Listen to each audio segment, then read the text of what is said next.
This is Democracy Now!, democracynow.org. I'm Amy Goodman with Juan Gonzalez. Hollywood's blockbuster adaptation of the ancient Greek poem, The Odyssey, premieres on movie screens around the world today amidst growing calls for a boycott.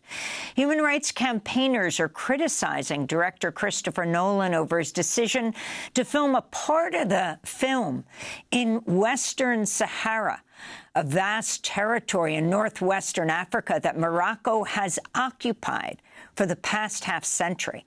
This is a trailer for The Odyssey. It features scenes that are believed to have been filmed in the Moroccan-occupied Western Sahara. Odysseus.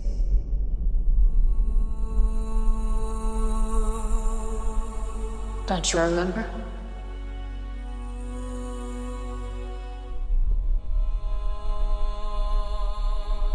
Thunder.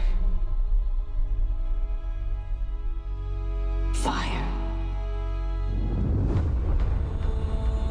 Death. I remember. The trailer, a part of it, for The Odyssey.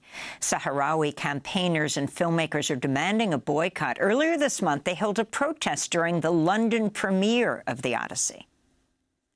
Free, free Sahara! Free Sahara! Thank you. Free Sahara! Free Sahara! For more, we're joined by two guests. María Carrión, former Democracy Now! Producer. She lives in Madrid, Spain. She's executive director of FISAHARA, the Sahara International Film Festival.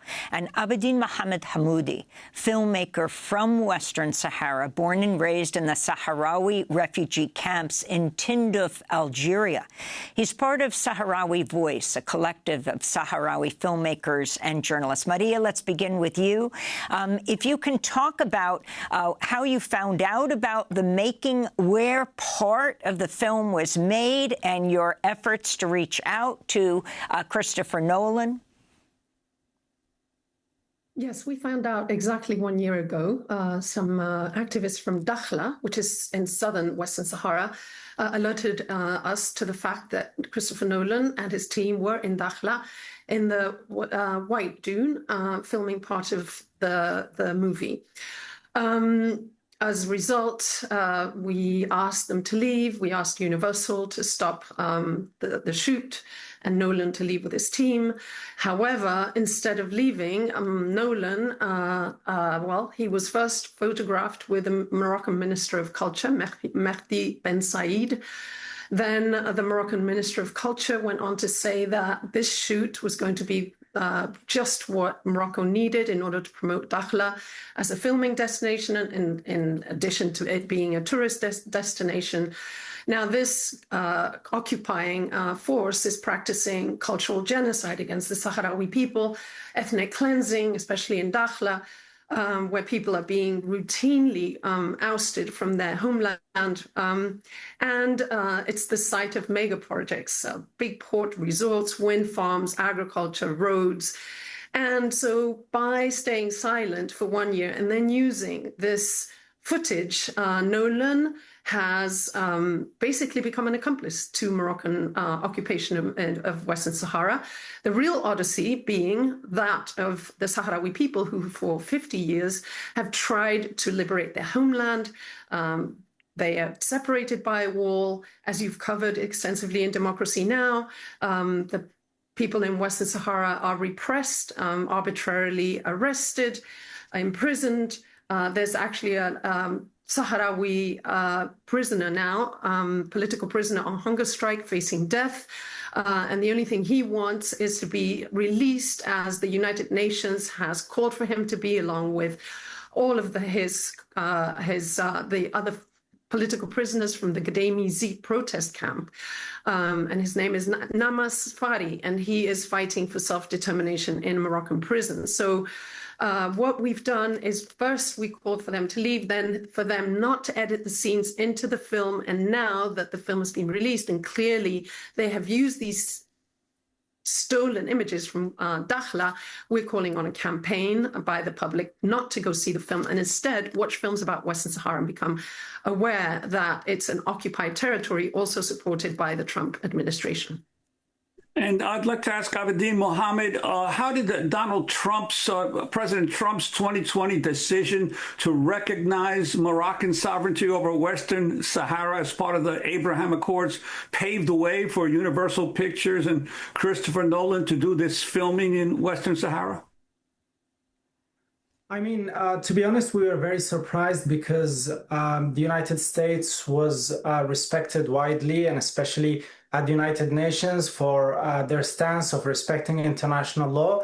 And the sudden decision really surprised all of us. And I think that, as you have mentioned, it has opened the door to all these international companies, because if the government that claims to be a reference worldwide for respecting human rights, for respecting democracy, for defending it, for being the land where the people came to seek freedom, stands and steps over international law and does such a thing, I think that it opens the door to all these people to take Western Sahara as if it is a territory where they can decide to who it belongs, to who to give it to, and where they can decide whether to go film in it or not, while the Sahrawis are denied of all of the rights. And as known, international law recognizes the right of the Sahrawi people to be the only ones to decide on Western Sahara. Abidin, we're speaking to you in Tindouf in Algeria, in the refugee camps there, where the Sahara Film Festival is held. Tens of thousands of